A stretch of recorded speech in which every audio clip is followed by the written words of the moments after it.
In 1944, as America was emerging from World War II and an unprecedented era of prosperity was dawning, an 11-year-old boy from tiny Abbott, Texas, was putting the finishing touches on a homemade book of songs. The front cover made his ambitions clear.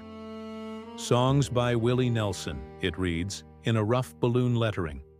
Beneath that sits the cursive label, Waco, Texas. Even at 11, the boy from Abbott was dreaming of bigger places, albeit one that was only half an hour away. The back cover is more clearly the work of a child who was still in many ways like any other of his time and place. Tiny hand-drawn cowboy hats adorn the edges, and a whimsical "Howdy Pard" is written in a looping rope script in the center. But the contents of that book reflect an understanding of songwriting that extends far beyond the author's years. Alternating between typed and handwritten pages, this compilation of songs bearing titles like "Teach Me to Sing a Love Song," "Only True Love Lingers On," and "I Guess I Was Born to Be Blue." Singular in their theme of love, the songs slide between contemplative "Shinningsick," with its splendor above, "The Moon Was Your Helper," and sobering, "Just remember one thing when wedding bells ring, only true love lingers on." That last lyric foreshadows themes that the older Willie would tackle many years later. Willie's little book is full of surprising, youthful innovation, and that's enough to capture any die-hard fan's attention. But what's most striking is the song's resounding simplicity, which lays the groundwork for the plain-spoken, homespun poetry that has been his calling card for 3/4 of a century. Musically, no one would dare say Willie's songs are simple. Supported by a variety of jazz chord underpinnings and his idiosyncratic syncopated singing, they breathe with hints of crooner craft, blues, and swing. It is almost as if each listener can home in on the style of music that most appeals to them. When it comes to words, Willie has doggedly stuck to the American demotic that brung him. "If you can't say you love me, say you hate me," he wrote in "Undo the Right." "We gotta all stick together or else I'll lose my mind," goes a famous line in "Hello Walls." "I am writing a song all about you, a true song as real as my tears." It was a sentiment from Sad Songs and Waltzes that you can quite forget. It's hard to argue with such perfect simplicity, because out of the simplest language, something emotionally complex can emerge if you were master of your craft. "You know this, Robert Earl," Nashville Songwriters Hall of Fame member Dean Dillon explained when I asked him for some insight into Willie's songwriting. "The hardest thing to do is write a simple song," Willie wrote him. "Crazy." When listeners are asked about the first Willie song they heard, many cite Patsy Cline's 1961 recording of "Crazy," which is the biggest hit he ever wrote. It's also, for country music, an unusual song. The first thing one might note is that, like many of his early songs, it has no chorus. There is a pair of verses and a reprise of the second verse that fluctuate with a greater or lesser intensity, and nothing more than a bridge between those first two verses. It's almost an art song, something you might expect to find in, say, Kurt Weill's Threepenny Opera, rather than one of the biggest jukebox songs of all time. "Crazy" has fewer than 100 words in all, and a dozen of them are the titular "Crazy," which is subject to a handful of variations. The singer is crazy for feeling so lonely, crazy for feeling so blue, crazy for thinking that my love would hold you, and then, as the words and the melody come tumbling down like bingo balls on a staircase, the song's crushing close. "I'm crazy for trying, and crazy for crying, and I'm crazy for loving you." The word "crazy" appears in 8 of the song's 12 lines.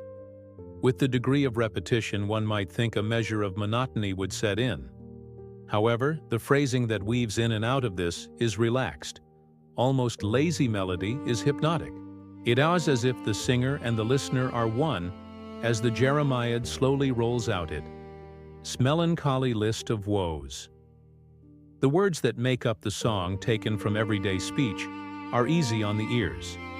Easy enough for a kindergartner to understand. It's the meaning of the words, taken together, that provides complexity. The emotional context, which stitches the song together, belies the seeming simplicity. Funny How Time Slips Away is one of those Willie songs that echo the sentiments that 11-year-old Willie precociously captured in Only True Love Lingers On. Similar in structure and message, both songs again have no chorus and rely on verses that reinforce the hook. It's an unusual structure, yet Funny How Time Slips Away has been covered by everyone from Perry Como to Elvis, to the Supremes, to Al Green, to Dave Matthews. Here again, it's the simplicity of the vernacular that undoubtedly resonates with so many. Kentucky's own red-headed stranger, the singer-songwriter Tyler Childers, says of Willie's songs, "The thing that sticks is that you never have to reach for a dictionary." The song begins with a disarmingly conversational intro. "Well, hello there, it's been a long, long time. How am I doing? Oh, I guess I'm doing fine. It's been so long now, but it seems now that it was only yesterday. Gee, ain't it funny how time slips away?" Time slips, that casual tone, reinforced by the leisurely rhythm of the original recording, is a red herring. It provides a feeling of familiarity. The narrator is talking to someone, an old flame, we soon learn, whom he hasn't seen in a while. Winsome nostalgia is the underlying mood and is emphasized by the easy, bluesy melody. There is a slight sense of tension. Perhaps there is a reason the two haven't spoken in so long, but it's hardly predominant. The hook line, "Gee, ain't it funny how time slips away," sounds like little more than an anodyne phrase someone uses to fill space in an awkward conversation. However, there's a dramatic shift in the final verse. "But remember what I tell you, in time you're gonna pay," and it's surprising how time slips away. Suddenly, everything we thought we knew about the song was upended.